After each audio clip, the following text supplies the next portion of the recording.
Chicago doctors are finding quite a few people who have depression and are not getting help from medication. It's estimated that 20 to 30% of patients with major depressive disorder are not finding any relief. So Dr. Josh Elo, director of the Women's Board Depression Research Center at Rush, is here. And Dr. Elo, we're so happy to have you. These people that are drug resistant they have drug resistant depression symptoms. Are there causes for this? Or are you seeing a common connection? So yeah, as you mentioned, there's about a third of folks who have major depressive disorder who ultimately don't get relief from our typical first-line medications and from psychotherapy. And this has been an area of research over the last several years to find, like, is there something different that we can do for treatments? And so over the last several years, our group at Rush has been looking into treatments like ketamine. We've also been doing a lot of treatments lately with psychedelics, trying to find if those can be useful. We found some relief for others, but we're still trying to find, are there some other ways that we can address this problem? I'm so happy that we're talking about this because depression impacts so many people. I had pretty serious postpartum depression after the birth of my daughter, and thank goodness I was able to find relief in medication. But I want people to know that this is a common problem, and you're doing research on this at Rush.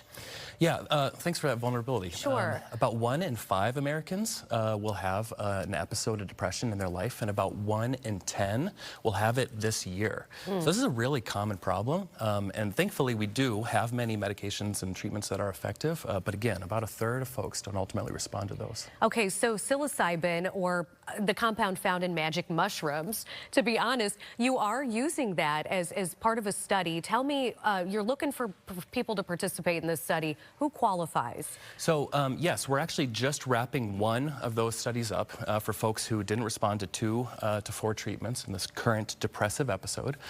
And we've been getting some cool results. We're now pivoting to a couple other treatments. Can we do psychedelics or psilocybin with medications? Is that safe? Is that effective?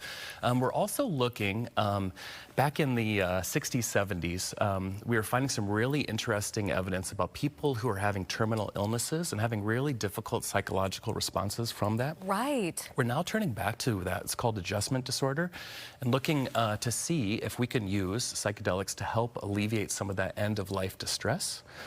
So that's another area that we're pivoting to. And then the other study that I'm really excited about is a new study where we're working with our neurosurgery colleagues for deep brain stimulation for folks who really have struggled with depression for a long time. So if people are watching and they feel like maybe they'd be a good candidate, they want to try this, how can they reach out? Yeah, so we are currently enrolling for this study, the deep brain stimulation for depression. And then the Women's Board at Depression Treatment Research Center at Rush, we're at 312-942-6597. If people are watching and they feel like they're not getting assistance from their general practitioner, what type of doctor do you typically see to get treatment for this?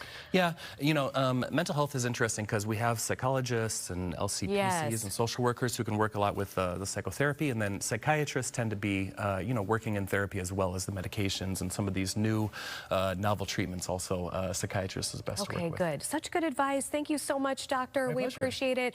Thank